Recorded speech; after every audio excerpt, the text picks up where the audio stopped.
আহ, এটা কি হলো? I am so sorry madam, আমি আসলে দেখতে পাইনি, এদিক দিয়ে আসছিলাম, হঠাৎ করেই আপনি আমার সামনে চলে আসলেন। সো সরি, প্লিজ ম্যাডাম, আপনি আমাকে ক্ষমা করে দেবেন। এভাবেই নদীর কাছে ক্ষমা চাইছিল আয়ান। তখনই হঠাৎ করে পিছন থেকে অফিসার ম্যানেজার এসে তার গালে ঠাস করে বেশ কয়েকটা চর বসিয়ে দিয়ে বলতে লাগলো, এই হারামজাদা, চোখে দেখতে পাস না? দিলি তো ম্যাডামের জামা কাপড় সব কিছু নষ্ট করে। তোদের মতো ছোট লোকের জন্যই অফিসে চাকরি দিতে চাই না। তোদের চোখ কপালে থাকে না, আর মেয়ে মানুষ দেখলেই হুঁশ থাকে না। প্লিজ ম্যানেজার সাহেব, আপনি এভাবে বলবেন না। আমি আসলে দেখতে পাইনি, আমি এদিক দিয়ে আসছিলাম, তখনই উনি আমার সামনে চলে আসেন। আমি ওনাকে খেয়াল করিনি, প্লিজ আমাকে ক্ষমা করে দেবেন। এরকম ভুল আর কখনো হবে না।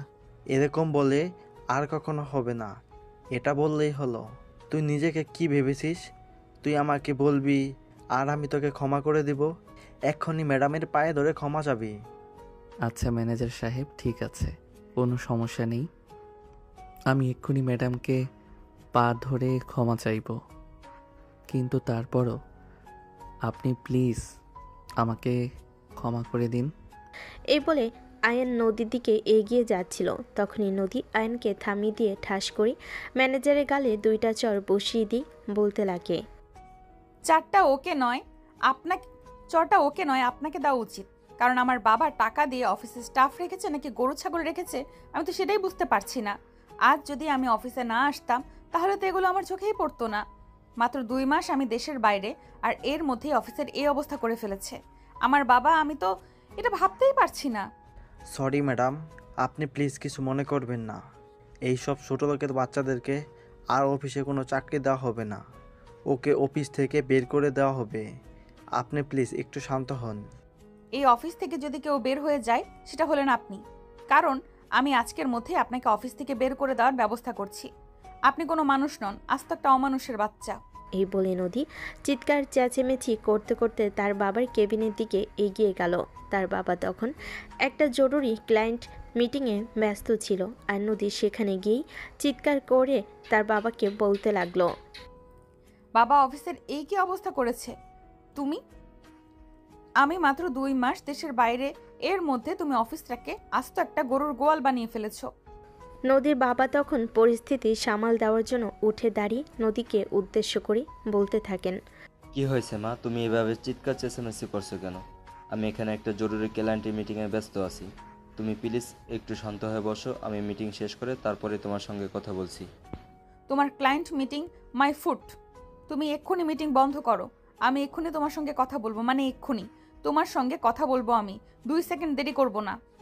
নদীর বাবা খুব ভালো করেই বুঝতে পারেন নদী প্রচণ্ড পরিমাণে ক্ষেপে গেছে, তাই তিনি তখনই ক্লায়েন্টের মিটিং ক্যান্সেল করেন এবং নদীকে উদ্দেশ্য করে বলতে লাগলেন, আচ্ছা ঠিক আছে, কোনো সমস্যা নেই, তুমি বলো কি বলবে। অফিসের এই অবস্থা কেন? অফিসে নতুন কর্মচারী নিয়োগ করা হয়েছে, সেটা আমাকে জানানো হলো না কেন? আর এইসব কি কর্মচারী রেখেছো তুমি? আসলে মা, তুমি পড়াশোনার কাজে দেশের বাইরে গিয়েছো, আমি চাইছিলাম না ওই সময় তোমাকে কোনো কিছু জানাতে। অফিসে একটু সমস্যা হচ্ছিল, তাই আমি স্টাফ চেঞ্জ করতে বাধ্য হয়েছি। এখন যেহেতু তুমি এসে গেছো, তুমি তোমার পছন্দ মতো স্টাফ সিলেক্ট করতে পারো, আর তারপর নতুন কাউকে নিয়োগ করতে পারো। সেটা তো আমি করবই। আমি সবার প্রথমে তোমার ম্যানেজারকে চাকরি থেকে বহিষ্কার করতে চাই। কিন্তু কেন? উনি তো যথেষ্ট ভালো, তাছাড়া উচ্চশিক্ষিত, তিনি অ্যাকাউন্ট অ্যান্ড ফিন্যান্সি বিষয়ে খুব ভালো বোঝেন। আমি তোমার কাছ থেকে কোনো কথা শুনতে চাই না। তোমাকে শুধু যেটা করতে বলা হয়েছে তুমি শুধু সেটাই করো। তুমি আজ এবং এই মুহূর্তে আমাদের অ্যাকাউন্ট ডিপার্টমেন্টের ম্যানেজারকে চাকরি থেকে বহিষ্কার করো। আর যদি তুমি সেটা না করো তাহলে কাল থেকে তোমার অফিসে আসার কোনো প্রয়োজন নেই। আমি দেশে এবং দেশের বাইরে একাই হ্যান্ডেল করতে পারবো। আচ্ছা ঠিক আছে, কোনো সমস্যা নেই, তুমি যখন বলছো তখন সব হয়ে যাবে। আমার পরে সব কিছুর একমাত্র মালিক তুমি, আর সব কিছু তোমার কথাতেই চলবে।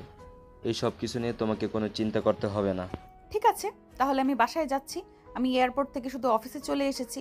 বাসায় গিয়ে কিছুক্ষণ বিশ্রাম নিব, তারপর বিকেলে আবারও অফিসে আসবো। আচ্ছা মামনি, ঠিক আছে, কোনো সমস্যা নেই, তুমি যেটা ভালো মনে করো সেটাই হবে। এই বলে নদী অফিস থেকে বের হয়ে চলে গেল। আর এইদিকে নদীর বাবা তখন ম্যানেজারের সঙ্গে দেখা করতে আসে। ম্যানেজার তখন নিজের কেবিনে বসে আছে। ম্যানেজার উঠে দাঁড়িয়ে ওনাকে ভিতরে আসতে বলেন। স্যার প্লিজ, ওখানে আমার কোনো দোষ ছিল না। ম্যাডাম ওদিক দিয়ে আসছিলেন, তখনই ওই পিয়নের বাচ্চা ম্যাডামের গায়ে চা ফেলে দিল। তাই তো আমি ওকে চড় মেরেছিলাম, কিন্তু ম্যাডাম এ ব্যাপারে রেগে যাবে সেটা আমি বুঝতে পারিনি। প্লিজ স্যার, আমাকে ক্ষমা করে দিন। আরে তুমি শান্ত হও, আমি ব্যাপারটা বুঝতে পেরেছি। কিন্তু তোমাকে একটা ব্যাপার খুব দুঃখের জানাতে হচ্ছে। তোমাকে আজকেই অফিস থেকে চাকরি ছেড়ে চলে যেতে হবে, কারণ আমার মেয়ে চায় না তুমি ওই অফিসে চাকরি করো। আর আমি আমার মেয়ের বিরুদ্ধে গিয়ে কখনোই কোনো কিছু করতে পারি না, আর কোনো কিছু করার সাহস পর্যন্ত নেই। স্যার এসব আপনি কি বলছেন? আমি আপনার কোম্পানিতে চাকরি নিয়েছি, আর এখন যদি আমি চাকরিটা ছেড়ে দেই তাহলে আমি হুট করে চাকরি কোথায় পাবো? আমার ফ্যামিলি নিয়ে আমাকে রাস্তায় বসতে হবে। ওই সব কিছু আমি জানি না, আর জানতেও চাই না, আর জেনেও আমার কোনো লাভও নেই। তবে তোমাকে যেটা বলছি তোমার সেটাই করতে হবে। আমি তোমাকে আর এই অফিসে রাখতে পারবো না, কারণ তুমি খুব ভালো করে জানো আমি আমার সমস্ত সম্পত্তি আমার মেয়ের নামে করে দিয়েছি।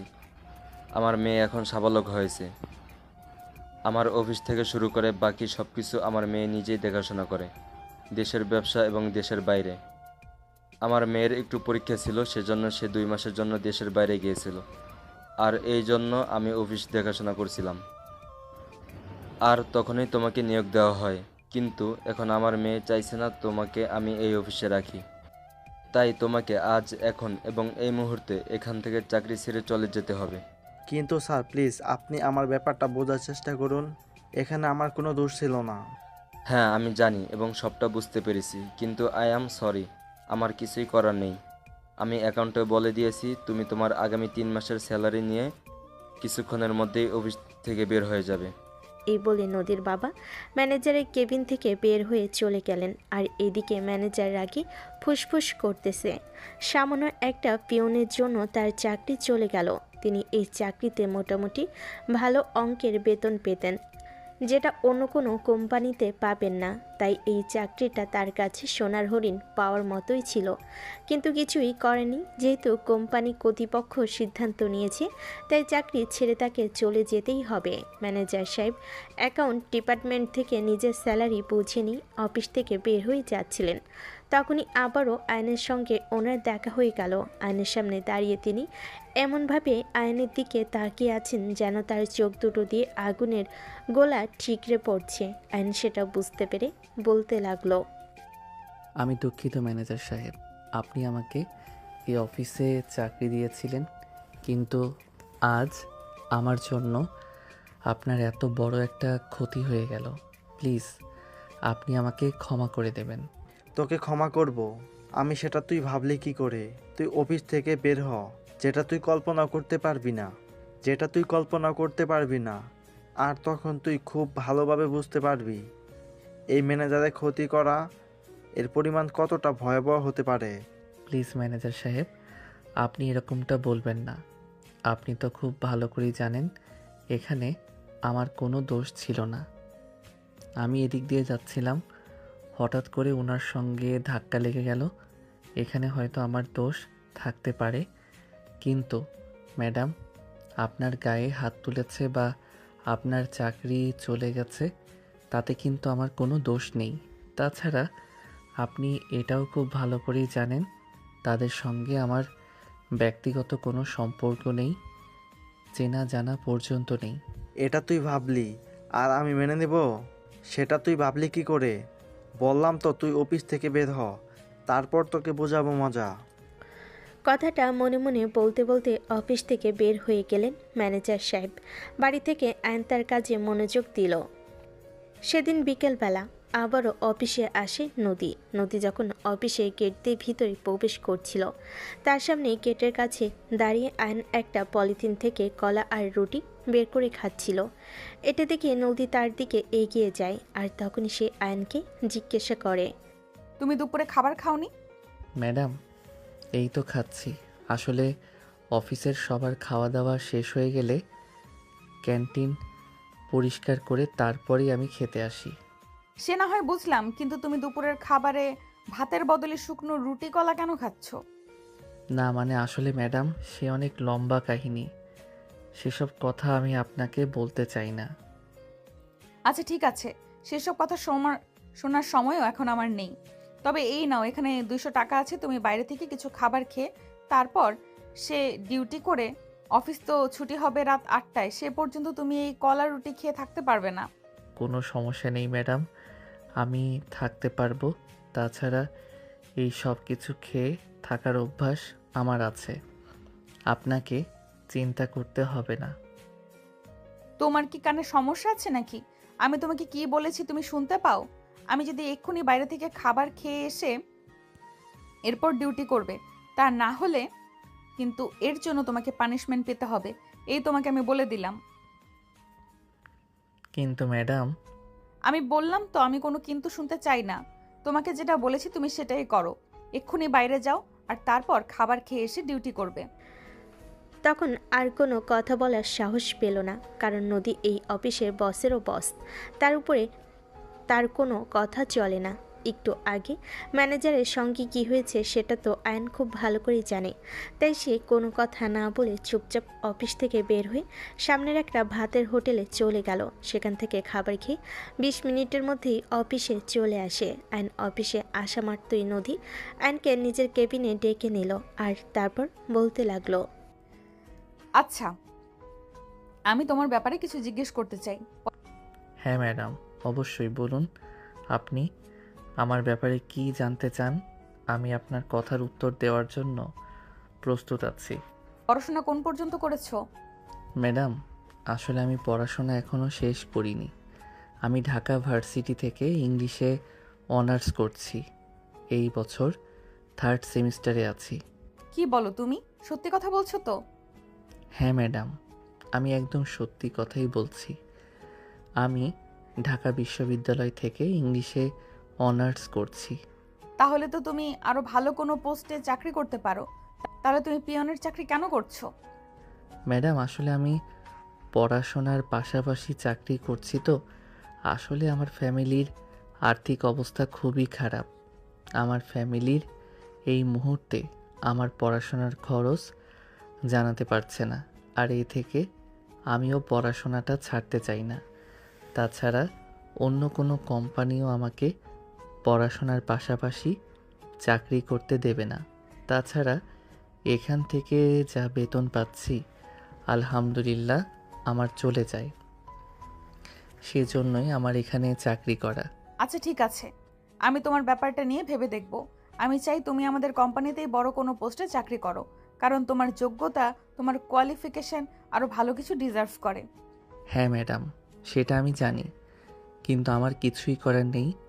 কারণ আমার বাবার না তো কোনো বড়লোক নেতার সঙ্গে পরিচয় আছে, আর না তো আমার ফ্যামিলির আর্থিক অবস্থা ভালো আছে। সেসব কিছু নিয়ে তোমাকে কোনো চিন্তা করতে হবে না। আমি তোমার এই ব্যাপারটা ভেবে দেখব। তুমি আমার উপর একটু ভরসা রাখতে পারো। আশা করছি আমি তোমার জন্য ভালো কিছু করতে পারবো। আপনাকে অসংখ্য ধন্যবাদ ম্যাডাম, আমাকে এভাবে প্রত্যাশা দেওয়ার জন্য। তখনই আয়ন নদীর ক্যান্টিন থেকে বের হয়ে চলে গেল। আর এইদিকে নদী কিছুক্ষণ পরই তার বাবার কেবিনে গেল আর তখনই সে তার বাবাকে বলতে লাগলো, বাবা, আমাদের কোম্পানিতে যে ছেলেটা পিয়নের চাকরি করছে, নাম মেবি আয়ান হবে। ছেলেটার যোগ্যতা, কোয়ালিফিকেশন, মেধা খুবই ভালো। আমরা তো চাইলে এই ছেলেটাকে আমাদের কোম্পানির ভালো কোনো পোস্টে হায়ার করতে পারি। হ্যাঁ, সেটা তো করতেই পারি, কিন্তু ছেলেটা প্রতিদিন অফিস করতে পারে না, মাঝে মধ্যে অফিস থেকে ছুটি নেয়। তার ক্লাস তাকে, আর সেজন্যই তাকে বড় কোনো পোস্টে হায়ার করতে সাহস পাচ্ছিলাম না। কারণ যদি হুট করে চাকরি ছেড়ে চলে যায়, তখন আমাদের কোম্পানির বিশাল বড় অঙ্কের একটা লস হয়ে যাবে। না বাবা, সেরকমটা হবে না, কারণ আমি কখনো মানুষ চিনতে ভুল করি না। যারা বিপদে পড়ে কোনো একটা কাজ করে, সেই কাজ ছেড়ে তারা সহজে চলে যায় না। তাই আমার মনে হচ্ছে আমরা এই ছেলেটাকে নির্দ্বিধায় আমাদের কোম্পানির ভালো কোনো পোস্টে হায়ার করতে পারি। সে তুমি যেটা ভালো মনে করো সেটাই করো, কারণ এই সহায় সম্পত্তি যা কিছু আছে সব কিছু একমাত্র মালিক হলে তুমি। আমি আশা করব তুমি যা কিছু করবে কোম্পানির ভালোর জন্যই করবে। কোম্পানির খারাপ কিছু হোক সেটা তুমি কখনোই চাইবে না। হ্যাঁ বাবা, তুমি এটা একদম ঠিক কথাই বলেছ। তুমি আমার উপর সব সময় ভরসা রাখতে পারো। কোম্পানির খারাপ কিছু হবে সেরকম কোনো কিছু আমি কখনোই করব না। এই বলে নদী তার বাবার কেবিন থেকে বের হয়ে আসলো। তারপর আবারও আয়নের সঙ্গে দেখা করে আয়ন তখন নিজের কাজ করছিল। নদী পিছন থেকে তাকে বলতে থাকে, এক্সকিউজ মি মিস্টার, আপনার জন্য একটা গুড নিউজ আছে। আয়ন চমকে দাঁড়ায় পিছন থেকে। হঠাৎ করে এভাবে কেউ একজন কথা বলাই আয়ন পিছন ফিরে তাকিয়ে নদীকে দেখে বলতে থাকে, হ্যাঁ ম্যাডাম বলুন, কি বলবেন? কাল থেকে তোমাকে আর এই চাকরি করতে হবে না। কিন্তু কেন ম্যাডাম? হুট করে এইভাবে আমার চাকরিটা চলে গেলে আমাকে ভীষণ সমস্যায় পড়ে যেতে হবে। এই মুহূর্তে হুট করে আমি কোথাও চাকরি পাবো না। প্লিজ ম্যাডাম, আপনি এরকমটা করবেন না।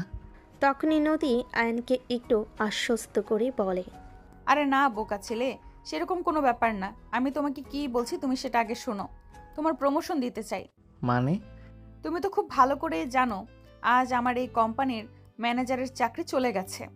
হ্যাঁ ম্যাডাম, কিন্তু তার সাথে আমার কি সম্পর্ক আমি তো সেটাই বুঝতে পারছি না। আপনি কি বলতে চাইছেন আর কি বোঝাতে চাইছেন? খুব সহজ আর সিম্পল। আমি চাই ম্যানেজারের পোস্টে তুমি জয়েন করো। আয়ন ভীষণ রকম চমকে যায়, কারণ সে কোনোভাবেই বিশ্বাস করতে পারছিল না নদী তার সামনে দাঁড়িয়ে এই কথাগুলো বলছে। তাই সে নদীকে বলতে থাকে, ম্যাডাম, আপনি কি সত্যি কথা বলছেন না?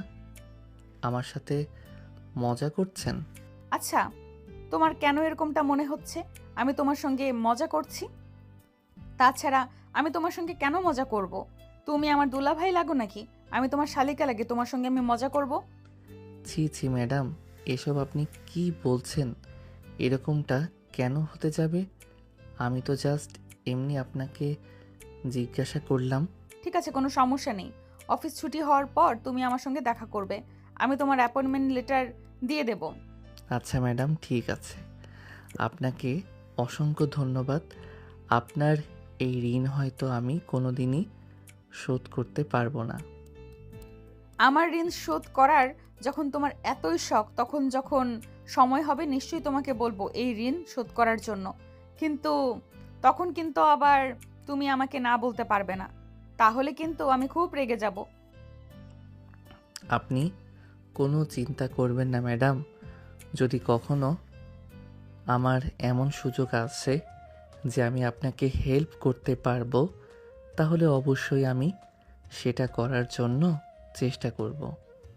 আর সেটা যদি আমার সাধ্যের মধ্যে হয় তাহলে আমি কখনোই আপনাকে না বলবো না। বলতে নদী মুচকি হাসতে হাসতে আয়নের কাছ থেকে চলে গেল। আর এদিকে তখনই আয়নের কাছে অফিসের একজন স্টাফ আসলো আর আয়নকে বলতে লাগলো, কি ব্যাপার মিস্টার আয়ান? বিষয় তো কিছুই বুঝতে পারছি না। এমডি ম্যাডাম অফিসে আসা মাত্রই আপনার সঙ্গে এত খাতির জমে গেল, তার কারণটা কি? সেটা আমি কি করে বলবো? আপনিও যেমন জানেন আমিও তো ঠিক তেমনি জানি। আমি তো আর এর চাইতে বেশি কিছু জানি না। তাই আমার মনে হয় এইসব প্রশ্ন আমাকে করে সেরকম কোনো লাভ নেই। কিন্তু কেন জানি না, আমার মনে হচ্ছে এর মধ্যে কোনো একটা রহস্য লুকিয়ে আছে। একটা কথা মনে রাখবেন আয়ান সাহেব, আকাশে চাঁদ উঠলে মেঘ কখনো সেটা ঢেকে রাখতে পারে না। কি হ্যাঁ, একদম আমিও সেটাই মনে করি। যদি কখনো আকাশের চাঁদ উঠে তাহলে সেটা আপনারা নিজের চোখেই দেখতে পাবেন। আয়নের কাছ থেকে এই কথা শুনে অফিসের ওই স্টাফ তখন আর কোনো কথা বলার সুযোগ না পেয়ে সেখান থেকে চলে গেল। আর এদিকে আয়ন আবারও নিজের কাজ করতে লাগলো। এভাবেই সেদিনের মতো অফিস ছুটি হয়ে গেল। আর অফিস শেষে আয়ন অফিস থেকে বের হয়ে আসছিল। তখনই নদী পিছন থেকে আয়নকে বলতে থাকে, কি ব্যাপার আয়ন সাহেব? আপনাকে বলেছিলাম আমার সঙ্গে দেখা করে তারপরে এই অফিস থেকে বের হতে, কিন্তু আপনি সেটা না করে অফিস থেকে চলে যাচ্ছেন কেন? I am so sorry madam, আমার আসলে মনে ছিল না। কাজ শেষ করতে করতে আপনার বলা কথাটা আমি ভুলেই গিয়েছিলাম। আচ্ছা ঠিক আছে, কোনো ব্যাপার না। এই বলে নদী বেশ কয়েকটা শপিং ব্যাগ আয়নের দিকে এগিয়ে দিল। আর তারপর বলতে লাগলো, দিস ইজ ফর ইউ। কাল থেকে এগুলো পরে তারপর অফিসে আসবেন। ম্যানেজার বলে কথা। আয়ান শপিং ব্যাগগুলো নিজের হাতে নিল আর খুলে দেখতে পেল ভিতরে দামি দামি ব্র্যান্ডের শার্ট, প্যান্ট, ঘড়ি আর প্রয়োজনীয় কিছু জিনিস। এগুলো দেখে আয়ান নদীকে বলতে লাগলো, ম্যাডাম, এসব কি? এগুলোর তো অনেক দাম, কিন্তু আপনি এগুলো আমাকে কেন দিচ্ছেন? দেখুন মিস্টার আয়ান সাহেব, আমি আপনাকে আরও একবার বলেছি, আবার মুখের উপর কথা বলে আমি একদম পছন্দ করি না। আর আশা করব আপনিও সেটা করবেন না। আমার মনে হয়েছে এগুলো আপনার প্রয়োজন, তাই এগুলো আপনাকে দেওয়া। কাল থেকে এগুলো ব্যবহার করবেন, তাহলে আমি খুব খুশি হব। কিন্তু ম্যাডাম, এগুলোর তো অনেক দাম। আমার 3 মাসের স্যালারি দিয়েও এতগুলো জিনিস কেনা যাবে না। সে আমি খুব ভালো করেই জানি, কিন্তু এই জিনিসগুলো আমি আপনাকে টাকার বিনিময়ে দেইনি। এগুলো আমি আপনাকে ফ্রিতে গিফট করেছি, আর আমি আশা করব এগুলো আপনি ব্যবহার করবেন। যথা আজ্ঞা ম্যাডাম, আপনি যেরকমটা বলবেন আমি সেরকমটাই করব। তবে কি আজ আমি বাসায় যেতে পারি? অবশ্যই, চলুন আমি আপনাকে আপনার বাসার সামনে নামিয়ে দিব। আপনি আমার সঙ্গে আমার গাড়িতে চলুন। বলে নদী আয়নকে নিয়ে অফিস থেকে বের হয়ে আয়ন নদীর সঙ্গে যেতে না চাইলেও নদীর কথায় বাধ্য হয়ে নদীর গাড়িতে উঠল। আর তারপরে ড্রাইভার গাড়ি স্টার্ট করে একটা গলির সামনে এসে আয়ন গাড়িটা দাঁড় করাতে বলল। আর তারপরে নদীও আয়নের সঙ্গে গাড়ি থেকে নামলো। নদী গাড়ি থেকে নামতেই দেখে আয়ন নদীকে জিজ্ঞাসা করে, কি ব্যাপার ম্যাডাম, আপনি এখানে গাড়ি থেকে নামলেন কেন? আমি তোমার সঙ্গে তোমার বাসায় যাব। তুমি কেমন জায়গায় থাকো সেটা আমার দেখার বড্ড ইচ্ছে। তুমি আমাকে নিয়ে যাবে না? আপনাকে নিয়ে যদি আমার কোনো সমস্যা নেই, কিন্তু ম্যাডাম সেখানে গিয়ে আপনি 2 মিনিটও টিকতে পারবেন না। চিপা গলি আর বস্তিতে থাকি। ঠিক আছে, তারপরও আমি তোমার সঙ্গে যাব। তুমি আমাকে নিয়ে চলো। এই বলে নদী আয়নের পিছন পিছন হাঁটা শুরু করলো। চিপাগলির একটা রাস্তায় হেঁটে যেতে কষ্ট হচ্ছে, কিন্তু তারপরও আয়নের পিছন পিছন নদী হেঁটে চলেছে। প্রায় 5 মিনিট হাঁটার পর একটা ভাঙ্গাচোরা বাড়ির সামনে এসে আয়ন দাঁড়ালো। আর তারপর সেই নদীকে বলতে লাগলো, ম্যাডাম, আমি এই বাড়িটাতেই থাকি। আমার মনে হয় এবার আপনার এখান থেকে চলে যাওয়া উচিত, কারণ ভিতরের পরিবেশ আরও বাজে। এদিকে নদী ততক্ষণে আয়নের কথায় কোনো পাত্তা না দিয়ে বাড়ির ভিতরে ঢুকে পড়ল আর বাড়িটার চারপাশ ভালো করে দেখে নিল। তারপরে সে আয়নকে উদ্দেশ্য করে বলতে লাগলো, আজ রাতেই তুমি তোমার সমস্ত জিনিসপত্র গুছিয়ে নিবে। আমি কালকের মধ্যে তোমার জন্য ফ্ল্যাট বুকিং দেব, আর তুমি তখন থেকে সেখানেই থাকবে। I am sorry to say madam, আমার ফ্ল্যাটে থাকার মতো সামর্থ্য নেই, কারণ এই মুহূর্তে নিজের পড়াশোনা কন্টিনিউ করা, তারপর আবার ফ্যামিলির পাশে দাঁড়ানো আমার জন্য খুবই প্রয়োজনীয়। আমি যদি ফ্ল্যাট ভাড়া নিয়ে থাকতে চাই, আমার মাসে 10,000 টাকা ভাড়া গুনতে হবে, আর সেই 10,000 টাকা দিয়ে আমার একটা সম্পূর্ণ মাস খুব ভালোভাবে চলে যাবে। এ দেখো, একদম বেশি কথা বলবে না। আমি তোমাকে নিজের খরচে ফ্ল্যাট ভাড়া করে দেব। তুমি যতদিন ইচ্ছে সেখানে থাকবে, আর তার জন্য সম্পূর্ণ ভাড়া আমি দেব। তোমাকে 1 টাকাও খরচ করতে হবে না। কিন্তু ম্যাডাম, আমি আপনার কাছ থেকে এত সুযোগ সুবিধা নিতে পারি না। আমি আপনার কোম্পানিতে অন্য সব কর্মচারীদের মতোই সাধারণ একজন কর্মচারীর প্রতি আপনার এত দরদ না দেখালেও চলবে। আপনি আমাকে প্রমোশন দিয়েছেন, অফিসের পিয়ন থেকে ম্যানেজার বানিয়েছেন, এটাই আমার জন্য বিশাল কিছু। আর কিছু চাই না আপনার কাছ থেকে। Just stop your mouth. আমি তোমার কাছ থেকে কোনো কথা শুনতে চাই না। আমি শুধু তোমাকে একটা কথাই বলবো, আমি তোমাকে যেটা করতে বলেছি তোমাকে সেটাই করতে হবে। এছাড়া তোমার সামনে অন্য কোনো রাস্তা খোলা নেই। আর যদি তুমি আমার কথার বিরুদ্ধে গিয়ে কোনো কিছু করার সাহস দেখিয়েছো, সেটা কিন্তু তোমার জন্য খুবই খারাপ হবে। এটা আমি তোমাকে বলে দিলাম। এই বলে নদী সেখান থেকে চলে গেল। আর এইদিকে অ্যান তখনও হাঁ করে সেদিকে তাকিয়ে আছে। তখনই আয়নের রুমমেট একজন পিছন থেকে আয়নের কাঁধে হাত রেখে বলতে লাগলো, কি ব্যাপার ভাই? ব্যাপারটা কিছুই বুঝতে পারলাম না। ম্যাডাম কে হয় আপনার? আরে ভাই, এভাবে টিটকারি মেরে কথা বলার কিছুই নেই। উনি আমার অফিসের বস। ব্যাস এইটুকু পর্যন্তই সীমাবদ্ধ। আপনাকে এটা নিয়ে বেশি চিন্তা করতে হবে না। কিন্তু ওনার কথা বলার ধরন দেখে তো মনে হলো উনি আপনার খুব কাছের একজন কেউ হন, যেভাবে অধিকার কাটিয়ে কথাগুলো বলছিল। আরে ভাই, আপনি আর তেরা তেরা কথা বলে মেজাজ খারাপ কইরেন না। এমনিতেই উনি আমার মাথাটা গরম করে দিয়েছেন। নেহাত অফিসের বস হন, তাই কোনো কিছু বলতে পারছিলাম না। কিন্তু আপনি সেরকমটা ভাববেন না। আপনার মুখের উপর 3টা কথা বলে দিতে আমি 2বারও চিন্তা করব না। আচ্ছা ভাই, ঠিক আছে, আপনার যেটা ভালো মনে হয় আপনি সেটাই করেন, আমি আপনাকে কোনো কিছুই করতে বলবো না। এই কথা বলে শুভ সেখান থেকে চলে গেল। আর এভাবেই কিছুক্ষণ আয়ন সেখানে দাঁড়িয়ে থাকার পর নিজের রুমে আসে, ফ্রেশ হয়ে রাতের খাবার তৈরি করে আর খাবার খেয়ে নেয়। এদিকে সারাদিন অফিস আর বাসে এসে রান্না বান্নার পর আয়ন খুবই ক্লান্ত হয়ে পড়ে। এটা প্রতিদিনকার রুটিন, কিন্তু তারপরও সে যেহেতু একজন স্টুডেন্ট, তাই ক্লান্ত শরীর নিয়েও তাকে পড়ার টেবিলে বসতে হয়। আজকেও তার অন্যটা হয়নি। খাবার দাবার খেয়ে আয়ন পরের টেবিলে বসে পড়ে। প্রায় 1টা পর্যন্ত পড়াশোনা করে। হঠাৎ করে আয়নের ভাঙ্গাচোরা বাটন মোবাইলটা বেজে ওঠে। আয়ন মোবাইলটা হাতে নিয়ে দেখে একটা অচেনা নাম্বার থেকে ফোন এসেছে। আয়ন সচরাচর অচেনা নাম্বার থেকে আসা কল রিসিভ করে না, আজও তার অন্যতা হয়নি। বেশ কয়েকবার কল আসলে ফোনটা রিসিভ করেনি, ফোন সাইলেন্ট করে রেখে ঘুমিয়ে পড়ে। পরের দিন সকালবেলা যথাসময়ে ঘুম থেকে উঠে অফিসে যাওয়ার জন্য তৈরি হয়। তখন কেউ একজন তার রুমে দরজায় নক করে। আয়ন দরজাটা খুলতেই দেখতে পাই নদী তার দরজার সামনে দাঁড়িয়ে আছে। আয়ন নদীকে দেখে সালাম দেয় আর তারপর বলতে থাকে, আসসালামু আলাইকুম ম্যাডাম, কি ব্যাপার? হঠাৎ আপনি এখানে এই সাত সকালবেলা? কেন, আমি এখানে আসাতে তোমার খুব বেশি অসুবিধা হয়ে গেছে নাকি? কাল রাতে আমি তোমাকে কতগুলো ফোন দিয়েছিলাম, যদি তুমি আমার কলটা রিসিভ করতে তাহলে তো আজ সকালবেলা আমাকে এখানে আসতে হতো না। তখনই আয়ন মাথায় হাত দিয়ে বলতে থাকে, এই I am so sorry madam, আমি আসলে বুঝতে পারিনি যে গতকাল কলটা আপনি দিয়েছিলেন। আপনি দিয়েছিলেন জানলে আমি কলটা রিসিভ করতাম। আসলে আমি সচরাচর অচেনা নাম্বারের কল রিসিভ করি না, তাই আপনার কলটা রিসিভ করিনি। আমি ভেবেছিলাম হয়তো অপরিচিত কেউ আর রং নাম্বারে কল করেছে, তাই। তুমি মানুষ নাকি অন্য কিছু, আমি তো সেটাই বুঝতে পারলাম না। একজন মানুষ এতগুলো কল দিলে নিশ্চয়ই কোনো প্রয়োজনে কল দিয়েছে। কোনো মানুষ অপরিচিত কাউকে নিশ্চয়ই এতগুলো কল দিবে না। I am so sorry madam. আপনি যদি আমাকে এটা বলে দিবেন আপনি আমাকে কল দিবেন, তাহলে অবশ্যই আমি কলটা রিসিভ করতাম।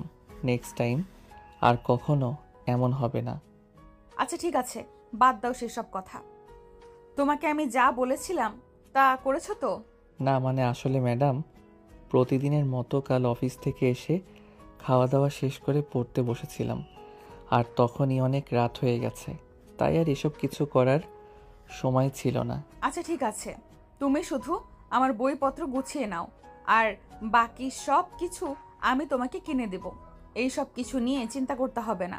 বলে নদী নিজেই আয়নের রুমের ভিতর প্রবেশ করলো আর আয়নের বইপত্র গুছিয়ে নিয়ে গাড়িতে রাখলো। তারপর এসে আয়নকে বলতে লাগলো, চলো, তোমাকে অফিসে পৌঁছে দেবো, আর তারপর আমি নিজের হাতে তোমার নতুন ফ্ল্যাট গুছিয়ে দেব। প্রয়োজনীয় যা যা কিছু লাগবে আমি সব কিছু নিজের হাতে কিনে দেব। ম্যাডাম, আপনি কেন শুধু শুধু আমার পিছনে এত টাকা নষ্ট করছেন?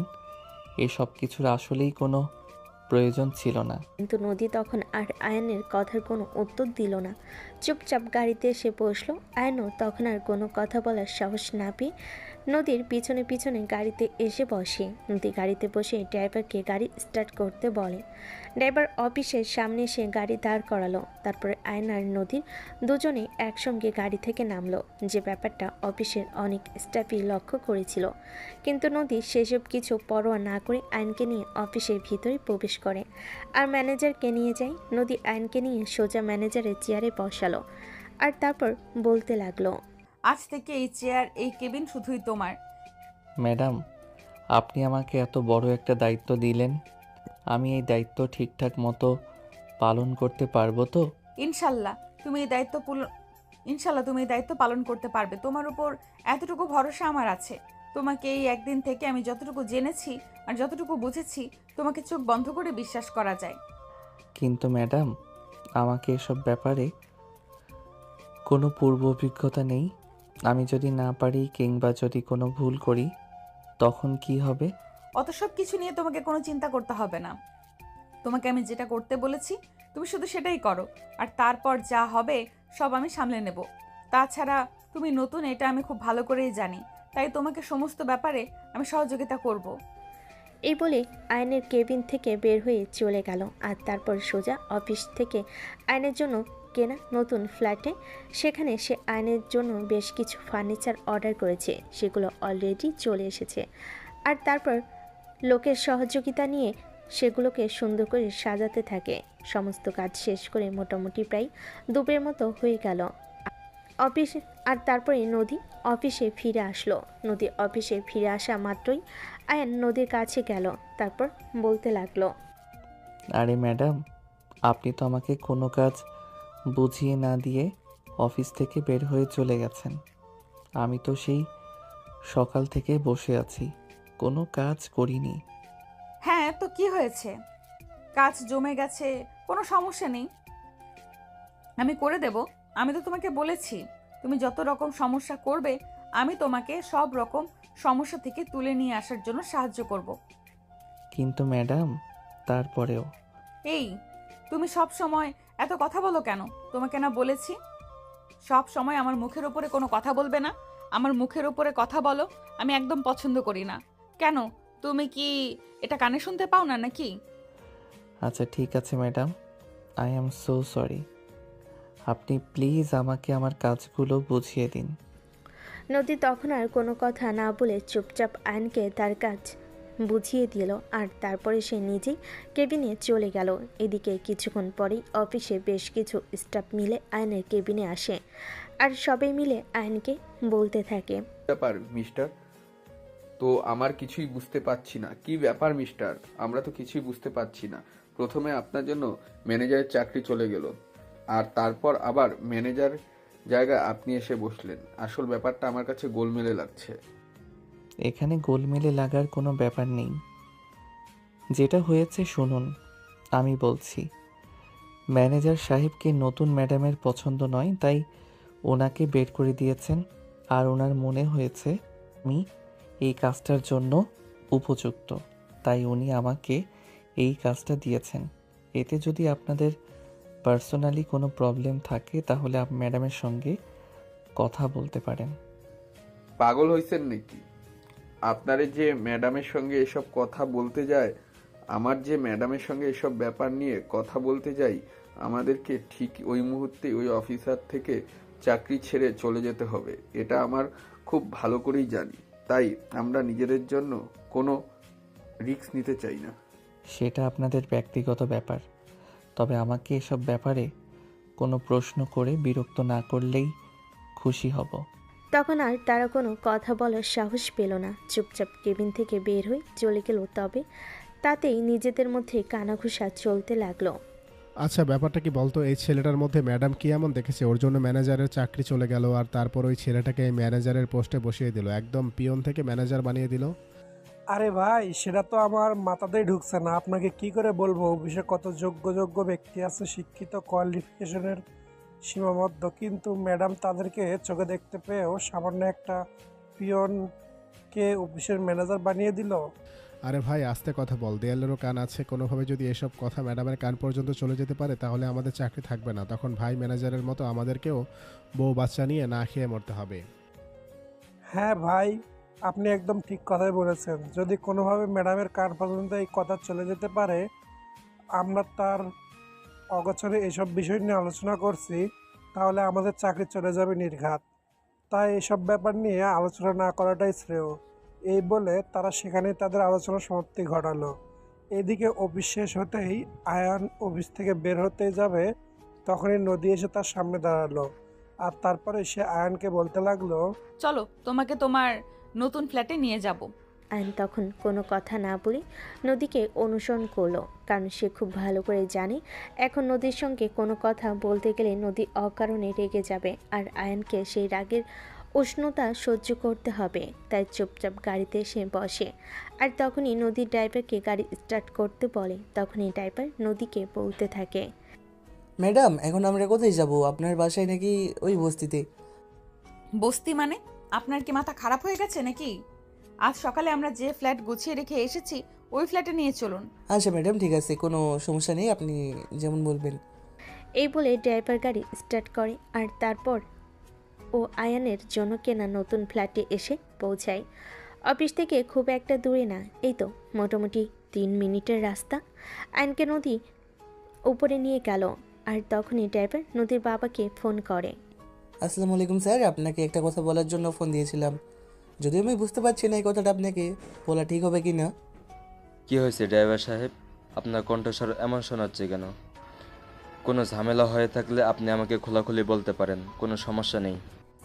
না মানে আসলে স্যার, ব্যাপারটা আপনাকে কীভাবে বলবো সেটাই তো ভেবে পাচ্ছি না। আমি তো আপনাকে বললাম, এ তো চিন্তা করার কিছুই নেই, যা হয়েছে তা আমাকে খুলে বলুন।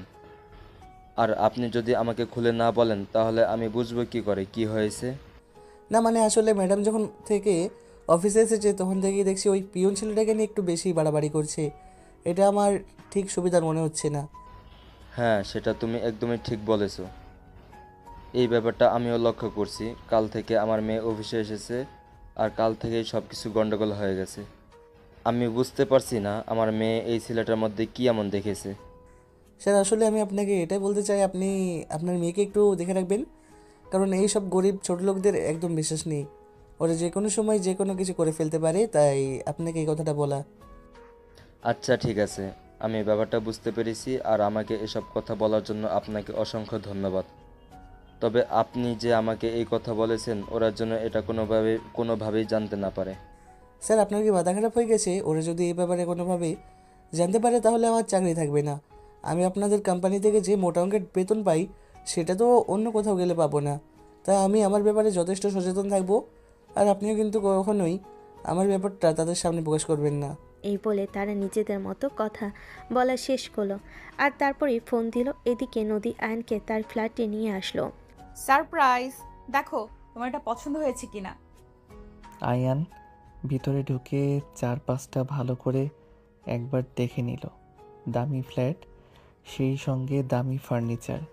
এটা থেকে আয়ান অবাকের চূড়ান্ত সীমানায় পৌঁছে গিয়ে নদীকে বলতে থাকে, দেখুন একদম সুপার, একটাও কোনো কথা বলবে না। আমি যা করছি আমাকে আমার মতো করে সেই সব কিছু করতে দাও। সেগুলো আমি তোমার কোনো রিকোয়ারমেন্ট শুনবো না। এখানে যা কিছু আছে সব কিছুই তোমার জন্য। আর যদি কোনো কিছুর প্রয়োজন হয় তাহলে অবশ্যই আমাকে জানাবে, আমি সেটাও ব্যবস্থা করে দিব। তবে আমাকে এখন যেতে হবে, একটু কাজ আছে। আচ্ছা ম্যাডাম, ঠিক আছে, কোনো সমস্যা নেই, আপনি এখন আসতে পারেন। আর হ্যাঁ, তোমাকে রান্না করতে হবে না, আমি অনলাইনে খাবার অর্ডার করে দিয়েছি। তোমার খাবার চলে আসবে, খাওয়া দাওয়া করে তারপর পড়তে বসো। আয়ন ভিতরে ঢুকে 4-5টা ভালো করে একেবারে দেখে নিল। দামি ফ্ল্যাট, সেই সঙ্গে দামি ফার্নিচার। এটা দেখে আয়ন অবাকের চূড়ান্ত সীমায় পৌঁছে গিয়ে নদীকে বলতে থাকে। এই বলে নদী আয়নের বাসা থেকে বের হয়ে চলে গেল, আর আয়ন এসে দরজাটা লাগিয়ে দিয়ে বিছানার উপরে সেই বসলো। নরম তুলতুলে বিছানায় গা এলিয়ে দিলে এখনই যেন চোখ লেগে যাবে। আয়ন বেশিক্ষণ সেখানে বসলো না, ওয়াশরুমে চলে গেল। ফ্রেশ হয়ে আসতে না আসতেই দরজার কলিং বেলের আওয়াজ শোনা গেল। আয়ন দরজা খুলতে দেখতে পেল ডেলিভারি ম্যান দাঁড়িয়ে আছে। ডেলিভারি ম্যান তার হাতে একটা খাবারের প্যাকেট তুলে দিয়ে চলে গেল। আয়ন রুমের ভিতর এসে খাবারের প্যাকেটটা খুলে খেয়ে নিল, আর তারপর পড়তে বসলো। রাত আনুমানিক 12:30 পর্যন্ত পড়ার টেবিলেই ছিল। তারপরেই পড়া শেষ করে বিছানায় চলে আসে। চোখটা লেগে আসছিল, তখনই ফোনটা বেজে ওঠে। আয়ন ফোনটা হাতে নিয়ে দেখে গতকালের সেই নাম্বারটা থেকেই ফোন এসেছে। আয়ন বুঝতে পারল নদী তাকে ফোন করে, যে তাই সে ফোনটা রিসিভ করলো, আর তখনই অপর প্রান্ত থেকে শুনতে পেল। হাই, কি করছিলে তুমি? এই তো এখনই ঘুমিয়ে যাচ্ছিলাম, আপনি ফোন না দিলে হয়তো ঘুমিয়ে যেতাম। ও আচ্ছা, তাহলে অসময়ে ফোন দিয়ে তোমায় বিরক্ত করলাম নাকি? আরে না ম্যাডাম, সেরকম কোনো ব্যাপার নয়। আচ্ছা ঠিক আছে, আপনি বলুন কি বলবেন, আমি শুনছি। আসলে আগামীকাল শুক্রবার অফিস বন্ধ আছে, তাই তোমাকে নিয়ে একটু বাইরে বের হতে চাই। তোমার কি সময় হবে? দেখুন ম্যাডাম, আসলে যদিও আমার আগামীকাল সেরকম কোনো কাজ নেই, তবে আমার মনে হয় না আপনার সঙ্গে যাওয়াটা আমার একদম উচিত হবে, কারণ আপনি আমার অফিসের বস। এমনিতেই আপনি আমাকে অনেক সহযোগিতা করেছেন, যেটা নিয়ে অফিসে অলরেডি কানাঘুষা শুরু হয়ে গেছে।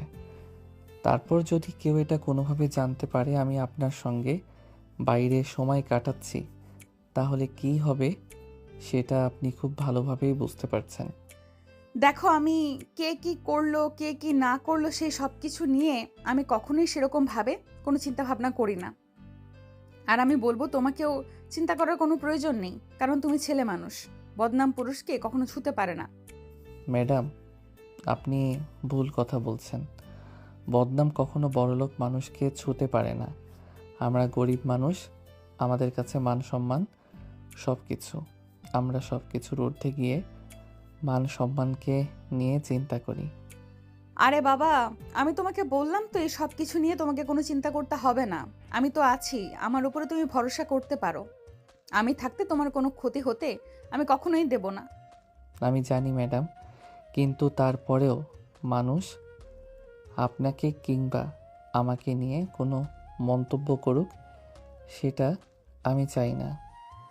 আর কোনো কথা নয়, কাল বিকেল 3টায় আমি তোমার বাসার সামনে আসব। তুমি রেডি হয়ে থাকবে, আমি আর কোনো কথা শুনতে চাই না। এই বলে আয়নকে আর কোনো কথা বলার সুযোগ না দিয়ে নদী ফোনটা কেটে দিল। আর এইদিকে আয়ন ফোনটা রেখে ঘুমিয়ে পড়ল। পরের দিন যেহেতু অফিস আর ভার্সিটি কোনোটাই ছিল না, তাই সে সকালবেলা একটু দেরি করেই ঘুম থেকে উঠল। সকালবেলা ঘুম থেকে উঠে দেখে অলরেডি সকাল 11টা বেজে গেছে। অ্যান তাড়াহুড়ো করে ফ্রেশ হয়ে নিজের জন্য নাস্তা তৈরি করলো। আর তারপর নাস্তা খেতে খেতেই হঠাৎ দেখতে পেল তার ফোনের রিংটোন বাজতেছে।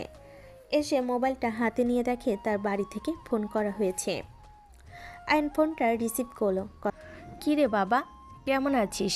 কয়দিন ধরে তো তুই আমাদের কথা ভুলেই গেছিস, একবারও ফোন দিয়ে আমাদের খোঁজখবর নিচ্ছিস না। আসলে কয়দিন ধরে আম্মু অফিসে একটু কাজের চাপ বেশি, তারপর আবার পড়াশোনার চাপটাও বেশি পড়ে গেছে, তাই আর কি ফোন দিতে পারছি না। তোমরাও তো এমনই, তোমরা তো একবার ফোন দিয়ে আমার খবর নিতে পারতে, কিন্তু তোমরা তো সেটা করলে না। আরে বাবা, তুই এটা খুব ভালো করেই জানিস আমরা কাজ করি, ব্যস্ত থাকি। তাছাড়া আমাদের ফোনে সেরকম কখনো রিসার্চ করা হয় না। তুই নিজে থেকেই ফোন দিস, তাই আমাদের আর রিসার্চ করার প্রয়োজন পড়ে না, কারণ আমাদেরকে তো কাউকে ফোন দিতে হয় না। আচ্ছা ঠিক আছে, এসব কথা বাদ দাও। এখন বলো তোমরা কেমন আছো, আর তিশা কেমন আছে? এই তো আছি, আলহামদুলিল্লাহ, আল্লাহর রহমতে ভালোই আছি। তোকে একটা কথা বলার জন্য ফোন দিলাম। তিশার জন্য বিয়ের সম্বন্ধ এসেছে। কি বলো আম্মু এসব? তিশা সবেমাত্র ইন্টার সেকেন্ড ইয়ারে পড়াশোনা করছে, এখনই দিয়ে দেওয়ার কোনো প্রয়োজন নেই। পড়াশোনাটা আগে শেষ করুক, তারপর না হয় বিয়ে শাদী নিয়ে চিন্তা করা যাবে। বাবা, এভাবে বলতে হয় না। তিশা মেয়ে মানুষ, তাছাড়া এটাই মেয়েদের বিয়ের উপযুক্ত বয়স। ভালো সম্বন্ধ বারবার আসে না। কিন্তু আম্মু তিশার এখনও অনেক ছোট, তাই আমার মনে হয় না ওকে এই মুহূর্তে বিয়ে দেওয়াটা ঠিক হবে। তুই কোনো চিন্তা করিস না বাবা, সব কিছু ঠিক হয়ে যাবে। তোকে যেটা বলার জন্য ফোন দিয়েছিলাম। হ্যাঁ আম্মু বলো, কি বলবে? আর আব্বু কোথায়? আব্বুর শরীর কেমন আছে? এই তো, তোর আব্বু একটু বাজারে গেছে, আছে আলহামদুলিল্লাহ ভালোই। শোন, তিশাকে কিছু গয়না বানিয়ে দিতে হবে। আমাদের হাতে তো সেরকম কোনো টাকা নেই। তুই কি আমাদের কিছু টাকা পয়সা দিয়ে সাহায্য করতে পারবি? কথাটা শোনা মাত্রই আয়নের মাথায় যেন আকাশ ভেঙে পড়ল। কারণ সে যেটুকু চাকরি করে সেটুকু টাকা তার নিজের প্রয়োজনে খরচ করতে হয়। এখন বোনের বিয়ে বলে কথা, কিছু না দিলেও তো হয় না। এখন সে কি করবে সেটা ভেবে চুপ করে থাকে। তখনই তার আম্মু বলতে থাকে, চাপ নিস না বাবা, তোর বেশি কষ্ট হয়ে গেলে তোকে কিছু দিতে হবে না, আমরাই সবটা ব্যবস্থা করে নিব। আচ্ছা আম্মু, তুমি চিন্তা করো না, আমি দেখছি কি করা যায়। ইনশাল্লাহ কিছু একটা ব্যবস্থা করব। আচ্ছা বাবা ঠিক আছে, তুই যদি কিছু করতে পারিস তো করিস, তা না হলে তোর উপর জোর দিয়ে কোনো কিছু বলবো না। আচ্ছা, তোর দিনকাল কেমন যাচ্ছে? এই তো আম্মু আলহামদুলিল্লাহ ভালো। জানো আম্মু, আমার প্রমোশন হয়েছে, আমি একটা বড় পোস্টে ভালো বেতনে চাকরি পেয়েছি। আশা করছি সামনের মাস থেকে নিজের খরচ চালিয়ে তোমাদের কিছু দিতে পারবো। আলহামদুলিল্লাহ, আল্লাহর কাছে লাখ কোটি শুক্রিয়া যে এতদিন পর একটা খুশির খবর শুনতে পেলাম। হ্যাঁ আম্মু, দোয়া করো। আশা করি এখন থেকে আমাদের দিন ফিরবে। আচ্ছা বাবা, ঠিক আছে, ভালো থাকিস, নিজের খেয়াল রাখিস। তাহলে এখন রাখছি। আচ্ছা আম্মু, ঠিক আছে। তোমরাও নিজেদের খেয়াল রেখো, আর তোমরাও ভালো থেকো। ভালো থেকো। আল্লাহ হাফেজ। এই বলে আয়ন ফোন কেটে দেয়। এদিকে আয়নের আম্মু কথা শেষ করতে না করতেই তিশা মানে আয়নের ছোট বোন তার আম্মুর কাছে আসে, তার আম্মুকে জড়িয়ে ধরে বলতে থাকে, আম্মু জানো, আমার না ছোটবেলা থেকে অনেক শখ আমার বিয়েতে আমি গা ভর্তি স্বর্ণের গহনা পরবো। আরে মা, আমরা গরিব, আমাদের এত স্বপ্ন দেখতে হয় না। তোর বিয়েতে আদৌ স্বর্ণ দিতে পারবো কি না সেটাই তো বলতে পারছি না। তোর আব্বুর আর্থিক অবস্থা ভালো না, তোর ভাইয়ের হাতেও মনে হয় সেরকম কোনো টাকা পয়সা নেই। আল্লাহই জানে কি হবে আমাদের সাথে। যা হবে ভালোই হবে, তুমি শুধু আল্লাহর কাছে দোয়া করো, দেখো সব কিছু ঠিক হয়ে যাবে। এই বলে তারা মা মেয়েতে কথার প্রসঙ্গ পাল্টে নিয়ে অন্য একটা বিষয় নিয়ে কথা বলতে লাগলো। আর এদিকে দেখতে দেখতে আয়নের বাবা বাড়িতে চলে আসলে তিশার আয়নের আম্মুকে এভাবে বারান্দায় বসে থাকতে দেখে আয়নের আপু আয়নের আম্মুকে বলতে থাকে, কি ব্যাপার, কি হলো? তোমার মা মেয়ে এভাবে মুখ কালো করে এখানে বসে আছো কেন? না, আসলে সেরকম কোনো ব্যাপার না। আয়ানকে কল করেছিলাম কিছু টাকা দেওয়ার জন্য, মনে হয় দিতে পারবে না। তোমাকেও বলি, হারিয়ে যেখানে জানো ছেলেটাকে আমরা 2 পয়সা দিতে পারি না। সে নিজের খরচ কষ্ট করে হলেও নিজেই চালানোর চেষ্টা করে, সেখানে তার কাছে কেন টাকা পয়সা চাইতে গেলে? অকারণে ছেলেটার মনটাকে খারাপ করে দিলে। কিন্তু কি করব তুমি সেটা বলো। তুমি একা একা সংসারের ঘানি টানতে পারছো না, এদিকে মেয়েটাকেও বিয়ে দিতে হবে, আমাদের তো কিছু একটা করতে হবে, তাই নয় কি? তোমাকে অত কিছু নিয়ে চিন্তা করতে হবে না। আল্লাহ যখন বিপদ আপদ দেন তখন আল্লাহ নিজেই বান্দাকে সেই বিপদ আপদ থেকে উদ্ধার করেন। তোমাকে এত কিছু নিয়ে চিন্তা করার কথা কে বলেছে? নিশ্চয়ই আল্লাহ আমাদেরকে এই বিপদ থেকে উদ্ধার করবেন। হ্যাঁ বাবা, তুমি একদম ঠিক কথাই বলেছ। আল্লাহ যেহেতু আমাদেরকে গরিব বানিয়েছেন, নিশ্চয়ই আল্লাহ আমাদের জন্য ভালো কিছু রেখেছেন, যা আছে কপালে। হ্যাঁ রে মা, একদম ঠিক কথাই বলেছিস। তবে তোকে একটা কথা বলি, দেখ মা, আমরা গরিব মানুষ, আমাদের তোকে সাজিয়ে গুছিয়ে ধুমধাম করে বিয়ে দেওয়ার মতো সামর্থ্য হবে না ঠিক, কিন্তু আমাদের যতটুকু সামর্থ্য ততটুকু দিয়ে তোর শ্বশুরবাড়ির মানুষকে সন্তুষ্ট রাখার চেষ্টা করব। এসব নিয়ে তুমি কোনো চিন্তা করো না বাবা, যারা আমাকে নিয়ে সন্তুষ্ট থাকতে পারবে তারা আমাকে বাড়ির পুত্রবধূ বানানোর স্বপ্ন দেখুক, আর যারা টাকা পয়সা অর্থ সম্পদ এসব কিছু খুঁজবে তাদেরকে আমার বাবার বাড়ির উঠান মারানোরও কোনো প্রয়োজন নেই। এটা বলে তিশা সেখান থেকে চলে গেল। আর এইদিকে আয়নের বাবা তখন বারান্দায় বসে বসে 2 চোখ থেকে 2 ফোঁটা পানি ফেলে দিলেন। এটা দেখে আয়নের আম্মু বলতে লাগলো, আরে এভাবে তুমি কান্না করছো কেন? তুমি ওকে ছেলে মেয়েদের মতো বোকা হয়ে গেছো নাকি? দেখো, আল্লাহ আমাদেরকে বিপদ দিয়েছেন, নিশ্চয়ই তিনি আমাদের এই বিপদ থেকে উদ্ধার করবেন। তোমার এভাবে চিন্তা করে কিছুই নেই, তুমি অযথাই চিন্তা করে ভেঙে পড়ো না। আমি চাই তুমি একটু শক্ত থাকো। দেখো, এটা ভেবেই একটু কষ্ট লাগছে যে অন্য মেয়েরা বিয়ের সময় বাবার বাড়ি থেকে গা ভর্তি গহনা নিয়ে শ্বশুর বাড়িতে যায়, আর সেখানে আমরা আমাদের মেয়েকে কোনো স্বর্ণের গহনাই দিতে পারছি না। দেখো, চিন্তা করো না, আল্লাহ আমাদের কপালে যেটা রেখেছেন সেটাই হবে। আল্লাহ চাইলে হয়তোবা আমরা আমাদের মেয়েকে স্বর্ণের গহনা দিয়ে শ্বশুর বাড়িতে পাঠাতে পারবো। এসব তুমি কি পাগলের মতো কথা বলছো? তোমার মাথা খারাপ হয়ে গেছে নাকি? আরে আমার মাথা কেন খারাপ হতে যাবে? আমি তো শুধু তোমাকে এটা বললাম মাত্র। যাও, হাত মুখ ধুয়ে আসো, দুপুরে খাবারের সময় হয়েছে, আমি তোমাকে দুপুরে খাবার দিচ্ছি।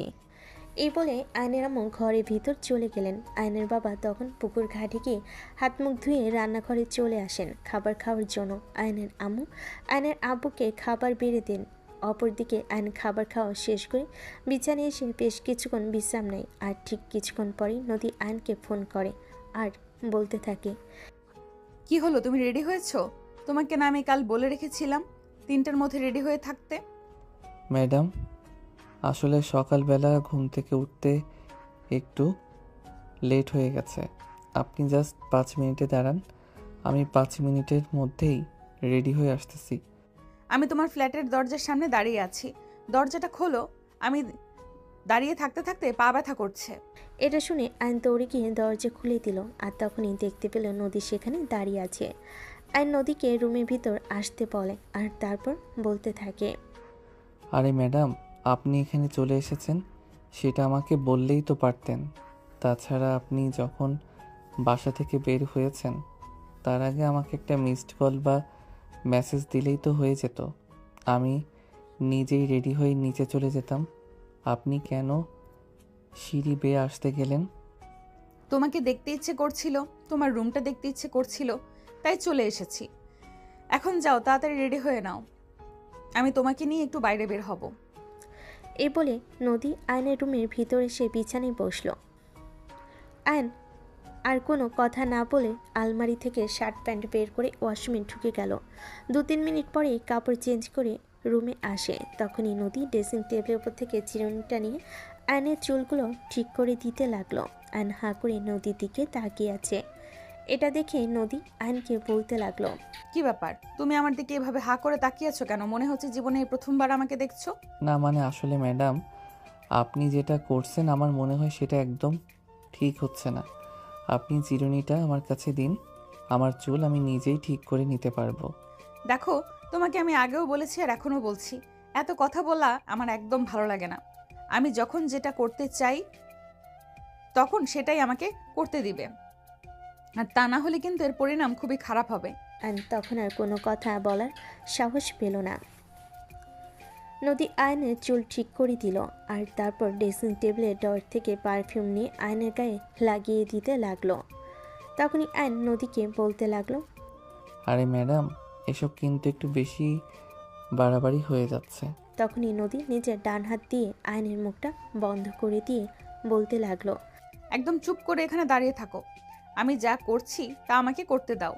আয়ন তখন আর কোনো কথাই বলে না। নদী আয়নকে পারফিউম লাগিয়ে দেওয়ার পর হাতে ঘড়ি আর চোখে সানগ্লাস পরিয়ে দেয়, আর তারপরে আয়নের হাত ধরে নিয়ে নিচে চলে আসে। গাড়িতে বসে নদী ড্রাইভারকে বলতে লাগলো, ড্রাইভার আঙ্কেল, আমাদেরকে রমনায় নিয়ে চলুন। ড্রাইভার তখন কোনো কথা না বলেই গাড়ি চালাতে শুরু করলো। রমনা পার্কে গেটের সামনে এনে দাঁড় করালো। নদী আয়নকে নিয়ে গাড়ি থেকে নেমে সোজা পার্কের ভিতর ঢুকে গেল। আর এইদিকে ড্রাইভার তখনই আবারও নদীর বাবার নাম্বারে ফোন করে। আসসালামু আলাইকুম স্যার। ওয়ালাইকুম আসসালাম। ড্রাইভার সাহেব, আজ তো শুক্রবার, আপনি ছুটিতে যাননি? না মানে আসলে স্যার ম্যাডাম আজকে ছুটি দেননি, উনি আজ ঘুরতে এসেছেন, তাই আমাকে আজকেও ডিউটি করতে হচ্ছে, যার কারণে উনি আমাকে অ্যাডভান্স পেমেন্টও দিয়েছেন। মানে এসব আপনি কি বলছেন? শুক্রবার তো নদী কখনো বাইরে যায় না, আজ কোথায় গিয়েছে? স্যার আমি আপনাকে আগেই বলেছিলাম ব্যাপারটা একটু পর্যবেক্ষণ করে দেখতে। ম্যাডাম আজকে ওই ছেলেটাকে নিয়ে রমনা পার্কে এসেছেন। আচ্ছা ঠিক আছে, আপনি কোনো চিন্তা করবেন না, আমি ব্যাপারটা দেখতেছি। আর হ্যাঁ, ব্যাপারটার জন্য আপনার আর আমার মধ্যে সীমাবদ্ধ থাকে, অন্য কেউ যেন কোনোভাবেই কোনো কিছু জানতে না পারে। আচ্ছা ঠিক আছে, যেরকম বলছেন ঠিক সেরকমই যেন হয়, এর থেকে যেন একটুও নড়চড় না হয়। এ বলে ড্রাইভার ফোন রেখে দিল। আর তারপর প্রায় 4 ঘন্টা ঘোরাঘুরি করে নদী আর আয়ন পার্ক থেকে বের হয়। গাড়িতে উঠতে নদী ড্রাইভারকে বলতে লাগে, আঙ্কেল, আমাদেরকে কোনো একটা ভালো রেস্টুরেন্টে নিয়ে চলুন, আমরা দুজনে একসঙ্গে ডিনার করব আর তারপর বাড়িতে ফিরবো। আচ্ছা ম্যাডাম ঠিক আছে, কোনো সমস্যা নেই, আপনারা গাড়িতে উঠে বসুন, আমি এখনই আপনাদের নিয়ে যাচ্ছি। এই বলে ড্রাইভার গাড়ি চালাতে থাকে। একটা 5 স্টার রেস্টুরেন্টের সামনে এসে ড্রাইভার গাড়িটা দাঁড় করালো। আর তখনই আয়ন আর নদী দুজনেই গাড়ি থেকে নেমে রেস্টুরেন্টের ভিতরে চলে গেল। যাওয়ার সময় নদীর ড্রাইভারকে 500 টাকা হাতে ধরিয়ে দিয়ে বাইরে কোনো রেস্টুরেন্ট থেকে খাবার খেয়ে নিতে বলল। নদী আর আয়ন দুজনেই রেস্টুরেন্টে খাওয়া দাওয়া করলো। প্রায় 2 ঘন্টা পর দুজনে একসঙ্গে রেস্টুরেন্ট থেকে বের হয়। নদী আয়নকে বাসে পৌঁছে দিয়ে তারপর নিজের বাসে চলে আসে। নদী যখন বাসে এসে পৌঁছালো তখন রাত আনুমানিক 9টার মধ্যে। কলিং বেলে চাপ দিতে নদীর বাবা এসে দরজাটা খুলে দিল। নদী তখন তার বাবাকে দেখে বলতে লাগলো, কি ব্যাপার বাবা, তুমি কেন দরজা খুলে বাড়ির সব গেল কোথায়? সবাই বাড়িতেই আছে, তবে তোমার সঙ্গে আমার একটু জরুরি কথা আছে, তাই আমি এখানে বসে তোমার জন্য অপেক্ষা করছিলাম। মানে আমি সত্যিই বুঝতে পারছি না কি এমন কথা যেটা বলার জন্য তোমাকে এখানে বসে থাকতে হবে। তুমি তো নিজের রুমে ডেকে নিয়েও আমাকে সেটা বলতে পারতে। কথাটা খুবই ইম্পর্টেন্ট, তাই আমাকে এখানে বসে তোমার জন্য অপেক্ষা করতে হলো। আচ্ছা ঠিক আছে, যাও ড্রয়িং রুমে গিয়ে বসো, আমি একটু ফ্রেশ হয়ে এক্ষুনি আসছি। এই বলে নদী নিচের রুমে চলে গেল। আর যাওয়ার সময় কাজের মেয়েটাকে তাদের দুজনের জন্য 2 কাপ কফি বানাতে বলল। প্রায় 5 মিনিট পর নদী ড্রয়িং রুমে ফিরে আসে, আর তখনই সে তার বাবাকে বলতে থাকে, এবার বলো কি হয়েছে তোমার, আর কি এমন কথা সেটার জন্য তুমি এখানে বসে আমার জন্য অপেক্ষা করছো? দেখো, আমি জানি তুমি যথেষ্ট শিক্ষিত এবং বুদ্ধিমতী একটা মেয়ে, তোমাকে সব কিছু খুলে বলতে হবে না, তাই আমি তোমাকে একটু শর্ট করে বলছি। তুমি যেটা করছো সেটা কিন্তু একদমই ঠিক হচ্ছে না। কাউকে এভাবে পরিচয় দিয়ে মাথায় ওঠানো কোনো প্রশ্ন আসে না। হ্যাঁ, আমি খুব ভালোভাবেই বুঝতে পারছি তুমি কাকে মিন করে কথাটা বলছো। দেখো, আবার যদিও আমি তাকে এই কথাটা বলিনি, তবে তুমি বলাতে আমি তোমাকে বলছি, ছেলেটাকে আমি প্রথম দেখাতেই ভালোবেসে ফেলেছি, তাই তার জন্য আমার এক আকাশ পরিমাণ দুর্বলতা। এসব তুমি কি বলছো? তোমার কি সত্যি মাথা খারাপ হয়ে গেছে নাকি? আমি তো কিছুই বুঝতে পারছি না। কি সব পাগলের মতো কথাবার্তা বলছো তুমি? আমি কোনো পাগলের মতো কথাবার্তা বলছি না বাবা, যা বলছি একদম সত্য কথা বলছি। ছেলেটাকে আমি প্রথম দেখাতেই ভালো লেগে গেছে, আর তার জন্যই এই সব কিছু করছি আমি। আর আমি যদি কাউকে বিয়ে করি তাহলে এই ছেলেটাকেই করব। এখন তুমি কি করবে না করবে সেটা একান্তই তোমার ব্যক্তিগত ব্যাপার। যদি মেনে নাও তাহলে ভালো, আর যদি মেনে না নাও তাহলে আমার কিছুই করার থাকবে না। এই বলে নদী সেখানে আর এক মুহূর্ত না দাঁড়িয়ে নিজের রুমে চলে গেল। নদীর বাবা পড়ে গেলেন মহা চিন্তায়। কী করবেন তিনি কিছুই ভেবে পাচ্ছেন না। ওই মুহূর্তে নদীর আম্মু সেখানে আসেন। নদীর বাবাকে এমন চিন্তিত অবস্থায় বসে থাকতে দেখে তিনি নদীর বাবাকে বললেন, কি ব্যাপার, কি হয়েছে? তোমাকে এমন চিন্তিত দেখাচ্ছে কেন? তুমি কি কোনো কিছু নিয়ে ডিপ্রেসড আছো নাকি? কি হয়নি সেটাই তুমি আমাকে জিজ্ঞাসা করো। আমি ভাবতে পারছি না আমি কি করব, আর এই মুহূর্তে কোনটা আমার করা উচিত। সত্যি তুমি কি বলতে চাইছো আমি কিছুই বুঝতে পারছি না। একটু কেয়ারলি খুলে বলো, তাহলে আমার বুঝতে সুবিধা হবে। কি বলবো, আমি তো নিজেই সেটা ভেবে পাচ্ছি না। তোমার মেয়ে অবশেষে কিনা সামান্য 2 টাকার ছেলের প্রেমে পড়লো। আমি তো এটা ভাবতে পারছি না যে কিনা দেশ বিদেশ সবখানে ঘুরে বেড়ায়, চাইলে কোনো ব্রিটিশ সিটিজেন ছেলের সঙ্গে বিয়ে করতে পারে। সে কিনা সামান্য একটা গরিব ঘরের ছেলেকে পছন্দ করছে, কিনা আমাদের কোম্পানিতে পিয়নের চাকরি করত। মানে এসব তুমি কি বলছো? আমি কিছু বুঝতেই পারছি না। মেয়ের মাথা খারাপ হয়ে গেছে নাকি তোমার মাথা খারাপ হয়ে গেছে? আমার মাথা খারাপ হয়নি, আমার মাথা সম্পূর্ণ ঠিক আছে। তোমার মেয়ের মাথা খারাপ হয়ে গেছে, তাই তো তোমার মেয়ে এসব পাগলের মতো কর্মকাণ্ড করছে। আচ্ছা ঠিক আছে, কোনো সমস্যা নেই। তুমি এসব বিষয় নিয়ে কোনো চিন্তা করো না। আমি নিজের মেয়ের সঙ্গে কথা বলবো, দেখি ব্যাপারটাকে কিভাবে সমাধান করা যায়। হ্যাঁ, তুমি সেটাই করো, কারণ তোমার মেয়ে এই সম্পর্কের মধ্যে নিজেকে জড়িয়ে রাখলেও আমি কোনোদিন এই সম্পর্ক মেনে নেব না। আমার একটা ক্লাস স্ট্যাটাস আছে, আমাকে সেটা মেনটেন করে চলতে হয়। তাছাড়া ছেলেটা নদীর চাইতে বয়সে কম করা হলেও 2-3 বছরের ছোট হবে, যদি অনার্স কমপ্লিট করছে। তাছাড়া 2 বছর আগে, আর ছেলেটা এই বছর সবেমাত্র অনার্স 3rd ইয়ারে পড়াশোনা করে। নদীর আম্মু তখন আর কোনো কথা না বলে চুপচাপ সেখান থেকে চলে গেলেন। তবে তিনি তখনই নদীর রুমে গেলেন না, কারণ তিনি খুব ভালো করেই জানেন এই মুহূর্তে নদীর সঙ্গে কথা বলে হিতে বিপরীত হতে পারে। কারণ নদীর বাবা যেমন প্রচণ্ড পরিমাণ রাগী, নদীও তেমনি তার বাবার চাইতে 3 গুণ বেশি রাগী। তাই নদীর মা পরের দিন সকালবেলা যখন নদী নাস্তার টেবিলে গেল নাস্তা খাওয়ার জন্য, তখনই নদীকে বলতে থাকেন, কি ব্যাপার নদী, তোমার বাবা এসব কি বলছে? তুমি নাকি অবশেষে এরকম কিছু একটা করেছো যেটা আমরা ভাবতেও পারি না। হ্যাঁ আম্মু, তুমি একদম ঠিক কথাই শুনেছ। আমি আয়নকে যেদিন প্রথম দেখেছি সেদিনই তাকে ভালোবেসে ফেলেছি। আর আমি তো এমনটাই সিদ্ধান্ত নিয়েছি, যদি কখনো কাউকে বিয়ে করি তাহলে আয়নকেই করব। এসব তুমি কি বলছো? তোমার তো দেখছি সত্যি সত্যি মাথা খারাপ হয়ে গেছে। তোমার খুব তাড়াতাড়ি একজন সাইকোলজিস্টে দেখানো প্রয়োজন। এবং খুব দ্রুত তোমার ট্রিটমেন্ট নেওয়া প্রয়োজন। এইসবের কোনো প্রয়োজন হবে না আম্মু। আমি যা বলছি একদম সত্য কথা বলছি এবং ঠান্ডা মাথায় চিন্তা ভাবনা করে তারপরেই আমি সিদ্ধান্ত নিয়েছি। শোনো, তোমাদেরকে একটা কথা বলি, ভালোবাসা জীবনে কখনো বলে কয়ে আসে না। আমরা যে কোনো সময় যে কোনো কাউকে ভালোবেসে ফেলতে পারি, তাই এটা নিয়ে এভাবে এত সিরিয়াস হওয়ার কিছুই নেই। তাই বলে এইটুকুনি একটা ছেলেকে, যে কিনা তোমার থেকে বয়সে অনেকটাই ছোট আর যা কিনা আমাদের বাড়ির চাকর হওয়ার যোগ্যতা পর্যন্ত নেই। আম্মু, তুমি এইভাবে কথা বলতে পারো না। তুমি আয়ানকে অপমান করে কথা বলছো। এটা কিন্তু আমি একদম সহ্য করব না, কারণ আমি আয়ানকে বিয়ে করব বলে সিদ্ধান্ত নিয়েছি, আর নিজের হবু হাজবেন্ডকে কখনোই আমি অপমানিত হতে দেব না। নদীর আম্মু নিজের মেয়ের কথা শুনে কি বলবেন জাস্ট ভেবে পাচ্ছেন না। তিনি মহা চিন্তায় পড়ে গেলেন। নদীকে আর কোনো কথাই বললেন না। নদী খাওয়া দাওয়া শেষ করে অফিসের উদ্দেশ্যে বের হয়ে গেল।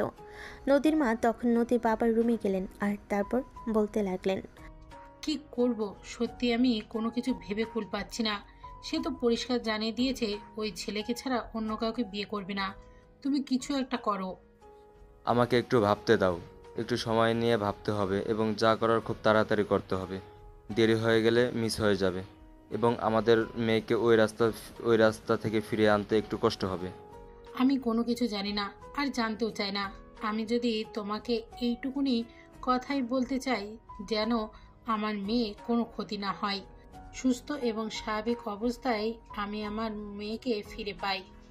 দেখো, নদী যেমন তোমার মেয়ে তেমনি সে আমারও মেয়ে। দেখছি কি করা যায়। তার আগে আমাকে একটু ঠান্ডা মাথায় ভাবতে দাও। নদীর আপু বেশ কিছুক্ষণ চিন্তা ভাবনা করেন, কিন্তু কোনো কুল কিনারাই খুঁজে পান না। এদিকে নদী অফিসে এসে দেখে আয়ন মন ক্ষুণ্ণ করে বসে আছে। নদী তখন আয়নের সামনে গিয়ে দাঁড়ালো আর তারপর আয়নের কাঁধে হাত রেখে বলতে লাগলো, কি ব্যাপার, কি হয়েছে তোমার? এভাবে মন খারাপ করে বসে আছো কেন? না, সেরকম কোনো ব্যাপার নয়। আসলে আমার এমনি ভালো লাগছে না, তাই চুপচাপ বসে আছি। তাছাড়া হাতে সেরকম কোনো কাজ নেই, এই জন্যই এভাবে চুপচাপ বসে থাকা। কিন্তু তোমার চেহারা দেখে সেরকমটা মনে হচ্ছে না। আমার মনে হয় তুমি কোনো একটা বিষয় নিয়ে চিন্তায় আছো। প্লিজ আমাকে খুলে বলো, তোমার কি হয়েছে? বললাম তো সেরকম কোনো ব্যাপার না, আমার কিছুই হয়নি, আমি একদম ঠিক আছি। দেখো, আমার কাছে একদম মিথ্যা কথা বলার চেষ্টা করবে না। আমি মানুষের চেহারা দেখেই বুঝতে পারি তার কি হয়েছে, তাই আমার কাছে কোনো কিছু না লুকিয়ে বলো কি হয়েছে। এই বলে নদী আয়নকে বিভিন্ন রকম প্রেশার দিতে লাগলো, যাতে আয়ন তার কি হয়েছে সেটা নদীকে খুলে বলে। তখন আয়ন ও তার উপায়ন্তর না পেয়ে নদীর চাপে পড়ে বাধ্য হয়ে সব কিছু খুলে বলতে। সব কিছু শুনে নদী আয়নকে বলে, আমি সত্যিই তোমাকে কোনোদিনও মানুষ বানাতে পারবো না। আমি তো বললাম তোমার সব রকম বিপদ আপদে আমি আছি তোমার পাশে, কিন্তু তারপরও তুমি এত বড় একটা ঝামেলায় পড়ে কেন সেটা আমাকে বললে না? আমি এমনিতেই আমার জন্য এত কিছু করেছেন, তারপর আমি আপনাকে আর কিভাবে প্রেশার দেই বলেন তো? এখানে প্রেশার দেওয়ার কি আছে? আমি তো সেটাই বুঝতে পারছি না। তুমি আমার খুব কাছের একজন মানুষ। তুমি যখন সমস্যায় পড়লে তুমি আমাকে বলবে। ম্যাডাম, আপনার অফিসে শুধু আমি একা চাকরি করি না, এখানে আরও অনেক মানুষ এই চাকরি করে। আপনি কি সবাইকে এইভাবে সাহায্য করবেন? না, কখনো না। তাছাড়া আমি সবাইকে কেন সাহায্য করতে যাব? সবাইকে আমার খুব কাছের মানুষ নাকি? তুমি আমার কাছের মানুষ, তাই তোমাকে সাহায্য করা যেতেই পারে। কিন্তু ম্যাডাম। কোনো কিন্তু নয়। তুমি আজ অফিস শেষ করে আমার সঙ্গে শপিং মলে যাবে। তোমার বোনের জন্য গহনা আর শাড়ি সবকিছুই আমি কিনে দেব। এই বলে নদী আয়নের কেবিন থেকে বের হয়ে চলে গেল। সেদিন একটু তাড়াতাড়ি অফিস থেকে বের হলো দুজনে। তারপর শপিং মলে গিয়ে সারা মল ঘুরে ঘুরে তারপর নদী আয়নের বোনের জন্য নিজের পছন্দ মতো শাড়ি আর গহনা কিনে দিল। সেই সঙ্গে ফ্যামিলির সবার জন্য কেনাকাটা করে দিল। আর তারপর সেই সঙ্গে আয়নকে এক সপ্তাহে ছুটি দিয়ে দিল গ্রামের বাড়ি থেকে ঘুরে আসার জন্য। শুধু এতটুকুতেই সীমাবদ্ধ থাকলো না নদী। আয়নকে নির্দিষ্ট অঙ্কের একটা টাকাও দিল বিয়েতে খরচ করার জন্য। আয়ন এইসব কিছু নিয়ে খুশি মনে পরের দিন গ্রামের বাড়ির উদ্দেশ্যে রওনা দেয়। আর তারপরেই গ্রামের গিয়ে মহা ধুমধামের সঙ্গে বোনের বিয়ের আয়োজন করে আর সবাই মিলে অনেক আনন্দ উল্লাস করে বোনের শ্বশুর বাড়িতে পাঠায়। আর এদিকে দেখতে দেখতে ছুটি শেষ হয়ে আসছিল, তাই আয়ান আবারও শহরে চলে আসে। এক সপ্তাহ পর অফিসে আসে আয়ান। এইদিকে নদী আয়ানকে দেখার জন্য পাগল হয়েছিল। নদী অনেকক্ষণ আগে থেকেই অফিসে এসে অপেক্ষা করছিল কখন আয়ান অফিসে আসবে। এদিকে আয়ান অফিসে এসে যেই না নিজের কেবিনে প্রবেশ করবে, তখনই নদীও তার পিছন পিছন নিজের কেবিন থেকে বের হয়ে আয়ানের কেবিনে প্রবেশ করে। আয়ান কেবিনে ঢুকে ব্যাগটা টেবিল উপর রাখতেই পিছন থেকে নদী আয়ানকে জড়িয়ে ধরে আর বলতে থাকে। হঠাৎ করেই কারো এভাবে পিছন থেকে জড়িয়ে ধরায় চমকে যায় আয়ান, আর তখনই সে চিৎকার দিতে যাবে। ওই মুহূর্তেই নদী পিছন থেকে আয়ানের মুখ চেপে ধরে আর বলতে থাকে, আরে এই, আমি তোমাকে জড়িয়ে ধরেছি, এভাবে চিৎকার দেওয়ার কি আছে? সবাই কি ভাববে আমি তোমাকে রেপ করতে এসেছি? এই বলে নদী আয়ানকে ছেড়ে দিয়ে সামনে এসে দাঁড়ায় আর তারপর বলতে থাকে, এতদিন তুমি আমাকে ছাড়া কিভাবে ছিলে? তোমার একটুও কষ্ট হয়নি? আরে এসব আপনি কি বলছেন ম্যাডাম? কষ্ট কেন হবে? আপনি আমার অফিসের বস। অবশ্যই আপনার কথা আমার মনে পড়েছিল। আপনাকে আমি মিস করেছি, কিন্তু সেখানে কষ্ট পাওয়ার কি আছে আমি সেটা বুঝতে পারলাম না। ও আচ্ছা, এই কথা। আমি বুঝতে পেরেছি তুমি তা খুবই স্বার্থপর একজন মানুষ। তোমার কথা আমার প্রতিটা দিন, প্রতিটা মুহূর্ত, প্রতিটা সেকেন্ডে মনে হয়েছে, কিন্তু তারপরও আমি তোমাকে ফোন দিইনি, কারণ আমি দেখতে চেয়েছিলাম একবারও কি তোমার আমার কথা মনে পড়ে কিনা। কিন্তু সব শেষে দেখতে পেলাম আমার বিশ্বাস সেরে গেছে। তুমি একবারের জন্য আমাকে ফোন দাওনি। আচ্ছা ম্যাডাম, ঠিক আছে, সব কিছুর জন্য আমি সরি। এই যে কান ধরে ক্ষমা চাইছি, এবার আপনি নিজেকে চলে যান আর আমি একটু রেস্ট নেই, তারপর আপনার কেবিনে আসব কাজ বুঝে নেওয়ার জন্য। কিন্তু আজ তোমাকে কোনো কাজ করতে হবে না। আমি সিদ্ধান্ত নিয়েছি তোমাকে ছাড়া আমি থাকতে পারবো না। তাই আজ তোমাকে নিয়ে আমি একটু পরে কাজে অফিসে যাব, তোমাকে পার্মানেন্টলি আমার করে নেওয়ার জন্য। মানে এসব আপনি কি বলছেন ম্যাডাম? আপনার কি সত্যি মাথা খারাপ হয়ে গেছে নাকি? আমি তো কিছুই বুঝতে পারছি না। তোমাকে অত বুঝে কোনো কাজ নেই। শোনো, আমি যেদিন তোমাকে প্রথম দেখেছিলাম সেদিনই তোমাকে ভালোবেসে ফেলেছিলাম, আর এইসব যা কিছু করছি সব তোমাকে ভালোবেসে করছি। তবে এখন এই মুহূর্তে আমার মনে হচ্ছে তোমাকে ছাড়া আমি এক মুহূর্ত থাকতে পারবো না। তাই আমি তোমাকে কাগজে কলমে নিজের করে নিতে চাই। নদীর এমন কথা শুনে মাথায় আকাশ ভেঙে পড়ে আয়নের। আয়ন তখন নদীকে উদ্দেশ্য করে বলতে থাকে, ম্যাডাম, সত্যি আপনার মাথা খারাপ হয়ে গেছে। আপনার খুব তাড়াতাড়ি একজন সাইকোলজিস্ট দেখানো উচিত। আমি স্যারের সঙ্গে কথা বলবো এবং আপনাকে যাতে দ্রুত চিকিৎসা নেওয়ার ব্যবস্থা করেন সেই ব্যাপারেও কথা বলবো। এই দেখো, একদম আমাকে আবার অ্যাসেসমেন্ট করার চেষ্টা করবে না। আমি সম্পূর্ণ সুস্থ আছি, আমাকে নিয়ে তোমার কোনো চিন্তা করতে হবে না, এবং যা বলছি একদম সত্য কথাই বলছি। আমি তোমাকে ভালোবেসেছি এবং তোমাকে আজ এবং এই মুহূর্তেই বিয়ে করব। ম্যাডাম। আর কোনো ম্যাডাম নই, আমি তোমার হবু বউ। আমাকে বউ বলে ডাকো। আরে ম্যাডাম, আপনি আমার অফিসের বস, তার উপর আবার আমার সিনিয়র। আপনার সঙ্গে এটা কখনোই সম্ভব না। তাছাড়া কোথায় আপনি আর কোথায় আমি?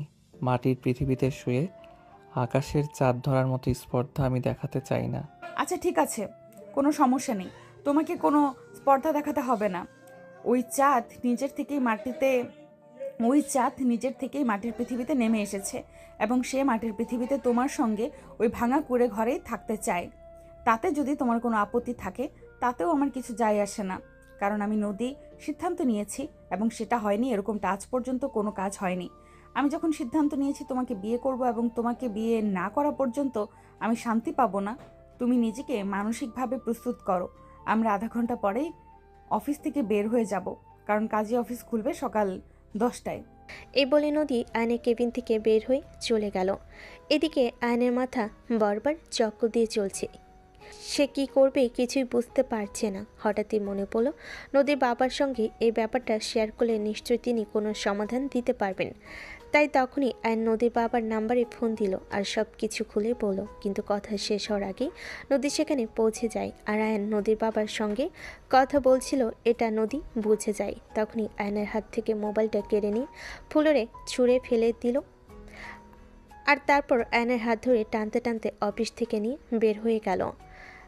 আজ আর সঙ্গে ড্রাইভারকে নিল না। নদী নিজেই গাড়ি ড্রাইভ করতে লাগলো। একদম কাজী অফিসের সামনে এনে গাড়ি দাঁড় করালো। আর তারপরে আইন গাড়ি থেকে বের হতে না চাইলেও নদী আইনকে জোর করে টেনে হিঁচড়ে গাড়ি থেকে বের করে কাজী অফিসে প্রবেশ করে। আর তারপরেই কাজীকে উদ্দেশ্য করে বলতে থাকে, কি ব্যাপার, আপনাকে যা করতে বলা হয়েছিল সব ঠিকঠাক করেছেন তো?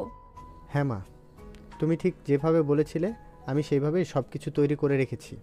এখন শুধু তোমাদের দুইজনের সাইন করা আর কবুল বলা বাকি। ঠিক আছে, আপনি যদি ব্যাপারটা দিন, আমি সাইন করে ওকে দিয়ে সাইন করিয়ে নিচ্ছি। এই বলে নদী কাজী সাহেবের কাছ থেকে রেজিস্ট্রি পেপারটা চেয়ে নিল। আর তারপরে নিজে সাইন করে আইনকে সাইন করতে বলল। আইন নদীর দিকে হাঁ করে তাকিয়ে আছে, কিছু একটা বলার চেষ্টা করছে, কিন্তু নদী তাকে সেই সুযোগ না দিয়ে বলতে লাগলো, একদম চুপ, কোনো কথা বলবে না। যেটা করতে বলা হয়েছে সেটাই করো। চুপচাপ কাবির নামায় সাইন করে কবুল বলে আমায় উদ্ধার করো। তখনই পাশ থেকে কাজী সাহেব আইনকে উদ্দেশ্য করে বলতে থাকে, আপনি যদি এই বিয়েতে রাজি থাকেন তাহলে কবুল বলুন। হে হে হে, কাজী সাহেব আমি এই বিয়ে করতে চাই না। আমি সত্যি বলছি, তোর মাথা ফাটিয়ে দিব। আমার মেজাজ গরম করিস না। এতক্ষণ আর এতদিন ধরে তোর সঙ্গে ভালো ব্যবহার করেছি বলে তার মানে এই নয় যে আমি সব সময় তোর সঙ্গে ভালো ব্যবহার করব। মা প্লিজ, তুমি তোমার মাথা ঠান্ডা করো, আমি ওর সঙ্গে কথা বলছি। বাবা বলে দাও কবুল, এটা তোমার জন্য ভালো হবে আর আমার জন্যও। আচ্ছা ঠিক আছে, কবুল কবুল কবুল। এই হারামজাদা, এটা কোন ধরনের কবুল বলা? আর তুই কবুল বললি নাকি মুখস্থ ছড়া আবৃত্তি করলি? যাই হোক মা, যেভাবেই হোক কবুল তো বলেছে, এবার তুমি কবুল বলে দাও, তাহলেই হয়ে যাবে। কবুল। আলহামদুলিল্লাহ, এবার তোমাদের বিয়ের কাজ সম্পূর্ণ হলো। এখন থেকে তোমরা স্বামী স্ত্রী, এখন থেকে তোমরা একই ছাদের নিচে থাকতে পারো। কিন্তু কাজী সাহেবের সেই কথা নদী কান পর্যন্ত পৌঁছানোর আগে নদী আয়নের হাত ধরে টানতে টানতে কাজী অফিস থেকে নিয়ে বের হয়ে চলে এসেছে। কাজী অফিস থেকে বের হতে দেখতে পেল তার বাবা গাড়ি আর লোকজন নিয়ে কাজী অফিসের সামনে দাঁড়িয়ে আছে। নদী তার বাবাকে দেখে বলতে লাগলো, এই বাবা, তুমি ঠিক জায়গাতেই এসেছিলে, কিন্তু ভুল সময়ে এসেছো। আমাদের বিয়েটা হয়ে গেছে, তুমি এসে আর কোনো লাভ হলো না। হায় আল্লাহ, এটা আমার কত বড় সর্বনাশ হয়ে গেল। বারে, তুই আমার মেয়ে হয়ে ওইটা বুঝতে পারলি না? আমার বোঝার কোনো প্রয়োজন নেই। তুমি এখানে বসে মরা কান্না করো আর আমি আমার জামাইকে নিয়ে যাচ্ছি বাসর করতে। বলে নদী আইনকে নিয়ে এসেছে। আইনের জন্য কিনে রাখা ফ্ল্যাটে চলে আসে। বাসাটা আগে থেকে সুন্দর করে সাজানো গোছানো ছিল, একদম বাসর করার জন্য প্রস্তুত। সারা রুম পরিপাটি করে কাঁচা ফুল দিয়ে সাজানো। ফুলের গন্ধে চারপাশটা মোমো করছে। নদী আইনকে নিয়ে রুমের ভিতর প্রবেশ করে, দরজাটা আটকে দিল। আইন তখন বলতে লাগলো, কি ব্যাপার, আপনি রুমে ঢোকার সঙ্গে সঙ্গে দরজাটা বন্ধ করে দিলেন কেন? বিয়ে করার জামের কাছ থেকে আপনি ডাকটা শুনে প্রচণ্ড পরিমাণে ক্ষেপে যায় নদী। আর ঠাস করে আইনের গালে একটা চর বসিয়ে দিয়ে বলতে থাকে, ওই হারামজাদা, আর একবার যদি আমাকে আপনি বলে রেখেছিস, তোর জিভ কেটে গলায় ঝুলিয়ে দেব। আমি তোর বউ নাকি? বললাম না আমাকে তুই বউ বলে ডাকবি, আদর করে সিনিয়র বউ বলে ডাকবি। বুঝতে পেরেছিস? মনে থাকবে তো? হ্যাঁ, খুব করে মনে থাকবে ম্যাডাম। সরি, আমার সিনিয়র বউ। মনে থাকলেই হলো, তা না হলে কিন্তু তোর কপালে খারাপ আছে, এই বলে দিলাম। বলে নদী আইনকে ধাক্কা দিয়ে বিছানার উপর ফেলে দিল। আর আইনকে কোনো কথার বলার সুযোগ না দিয়েই তার ঠোঁট দুটো নিজের দখলে নিয়ে ইচ্ছে মতো চুমু খেতে লাগলো। এদিকে আইন নিজেকে চানোর জন্য প্রাণপণ চেষ্টা করছিল, কিন্তু নদীর সাথে কোনোভাবেই পেরে উঠছিল না। নদী তাকে নিয়ে সুখের রাজার সুপ্ত সাগরে ডুব দিতে চাইছে। আরে ভিউয়ার্স, আপনারা এখন কি করছেন? আপনাদের দেখি লজ্জা শরমের বালাই বলতে কিচ্ছু নেই। লোকের বাসর দেখতে হয় না। চলুন আমরা এখান থেকে বিদায় নিই। আবারও না হয় দেখা করব নতুন কোনো ভালোবাসার গল্পে। সে পর্যন্ত সবাই অপেক্ষায় থাকুন। ভালো থাকুন, সুস্থ থাকুন। আল্লাহ হাফেজ।